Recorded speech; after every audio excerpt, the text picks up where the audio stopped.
ఈరోజు మనతో పాటు ఆంధ్రప్రదేశ్ ప్రభుత్వానికి సమాచార ప్రసార శాఖతో పాటు సినిమాటోగ్రఫీ మంత్రిత్వ శాఖలను నిర్వహిస్తున్న డికే అరుణ గారు ఉన్నారు. నమస్కారం అరుణ గారు. అమెరికా తెలుగు సంబరాల్లో పాల్పంచుకోవడానికి ప్రభుత్వ ప్రతినిధిగా వచ్చిన మీరు అమెరికాలో ఉన్న మన తెలుగు వాళ్ళకి ఏమైనా సందేశం ఇవ్వాలనుకుంటున్నారు? అంటే 6th అంటే ఎల్లుండి నుంచి కదా ఆట ప్రోగ్రామ్స్. సో ఎల్లుండి నుంచి నేను పాల్గొంటున్నాను. 6th and 7th అక్కడే ఉంటున్నాను. సో 8th బయలుదేరి వెళ్తున్నాను అక్కడి నుంచి. సో అంతకుముందు ఇక్కడ న్యూయార్క్లో నేను మొన్న వచ్చాను ఇక్కడికి. ఇక్కడ అందరినీ తెలుగు వాళ్ళని కలుసుకొని ఇక్కడ వీళ్ళు ఒక చిన్న గెట్ టుగెదర్ ఏర్పాటు చేస్తారు మన తెలుగు వాళ్ళంతా ఇక్కడ న్యూజెర్సీలో. సో వీళ్ళందరినీ కలుసుకోవడానికని ఇక్కడ వాళ్ళ ఏర్పాటు చేసినటువంటి ప్రోగ్రాంలో పాల్గొని నెక్స్ట్ మళ్ళీ నేను అక్కడికి వెళ్తున్నాను. సో అందరినీ కలుసుకోవడం మొట్టమొదటిసారిగా నేను ఆటలో పాల్గొనటం.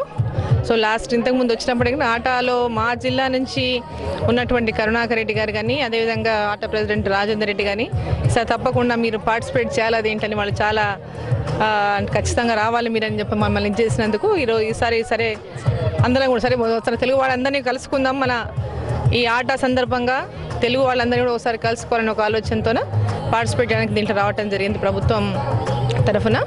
సో అందరినీ కూడా కలుసుకోబోతున్నాను. కలుసుకున్న తర్వాత మళ్ళీ ఒకసారి మాట్లాడతాను. థ్యాంక్ యూ అండి. అరుణ గారు, కొంచెం ఇక్కడ ప్రవాసాంధ్రులుగా ఉన్నా కూడా మా అందరికీ ఆంధ్రప్రదేశ్లో ఏం జరుగుతుంది, ఆంధ్రప్రదేశ్ ప్రభుత్వం ఎలా నడుస్తుంది, అదేవిధంగా ఆంధ్రప్రదేశ్లో రాజకీయాలు ఎలా ఉన్నాయని కాన్స్టెంట్గా చూస్తూ ఉన్నారు మన తెలుగు వాళ్ళు కూడా. ప్రభుత్వం తరఫున మీరు ఏమైనా తెలుగు వాళ్ళకి, ఇక్కడున్న తెలుగు వాళ్ళకి ఏదైనా మెసేజ్ ఇవ్వాలనుకుంటున్నారు? ప్రభుత్వం చాలా బాగా పనిచేస్తూ ఉంది. సో తెలుగు వాళ్ళంతా కూడా ఇక్కడ ఉన్నట్టు అమెరికాలో ఉన్న తెలుగు వాళ్ళంతా కూడా ఎవరు కూడా దీనిపైన ఆందోళన చెందాల్సినటువంటి అవసరం ఏమీ లేదు. సో వచ్చే 2 సంవత్సరాలు ఆంధ్రప్రదేశ్లో ఇక్కడ నుంచి ఎన్ఆర్ఎస్ ఎవరు ఇన్వెస్ట్మెంట్ కోసం వచ్చినా, ఎవరు ఎలాంటి పెట్టుబడులకు వచ్చినా, ఎవరు ఆంధ్రప్రదేశ్ గురించి ఎలాంటి ఇది లేకుండా మంచిగా ఆంధ్రప్రదేశ్ గురించి ఫుల్ సపోర్టివ్గా ఉండవచ్చు. వాళ్ళు కూడా ఆంధ్రప్రదేశ్ గురించి ఎలాంటి ఆందోళన చెందాల్సినటువంటి అవసరం లేదు.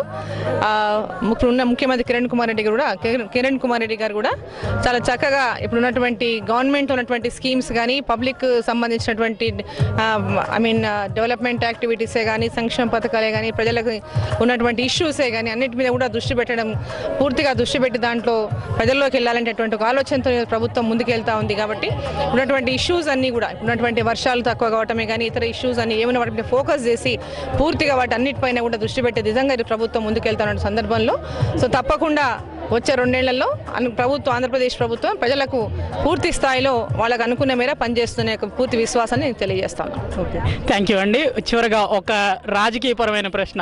రీసెంట్గా మొన్న జరిగిన బై ఎలక్షన్స్ కానీ జరుగుతున్న రోజుకి మారుతున్న రాజకీయ పరిస్థితుల మీద మీ కామెంట్? అంటే మొన్న జరిగిన ఎలక్షన్స్ గురించి ఎవరు ఆందోళన చెందాల్సినటువంటి అవసరం లేదు. మొన్న జరిగిన ఎలక్షన్స్ అంటే ఏ విధమైనటువంటి ఎలక్షన్స్ ఏంటనే సంగతి అందరికీ తెలిసిందే. మళ్ళీ దాని మీద మనం మాట్లాడాల్సినటువంటి అవసరం లేదు. 2014లో మళ్ళీ కాంగ్రెస్ ప్రభుత్వం తప్పకుండా అధికారంలోకి వస్తుంది. ఆ దిశగా ఈరోజు కాంగ్రెస్ ప్రభుత్వం అధికారంలో ఉన్నటువంటి కాంగ్రెస్ ప్రభుత్వమే కానీ ఈరోజు ఉన్నటువంటి ముఖ్యమంత్రి కిరణ్ కుమార్ రెడ్డి కానీ వాళ్ళ యొక్క తప్పకుండా ఆ యొక్క దీన్ని వచ్చేటటువంటి కమింగ్ ఇయర్స్లో 2014 వరకు ఏదైతే ప్రభుత్వం అమలు చేయాల్సిన పథకాలే కావచ్చు, ప్రభుత్వం చేయాల్సిన అభివృద్ధి కార్యక్రమాలే కావచ్చు, ఆల్ ఇష్యూస్ మీద పూర్తిగా ప్రజలకు మెప్పించే తీరుగా పనిచేస్తున్నటువంటి నమ్మకం నాకుంది. థ్యాంక్ యూ అండి. ఆల్ ది వెరీ బెస్ట్ అరుణ గారు. Thank you very much for your thank you.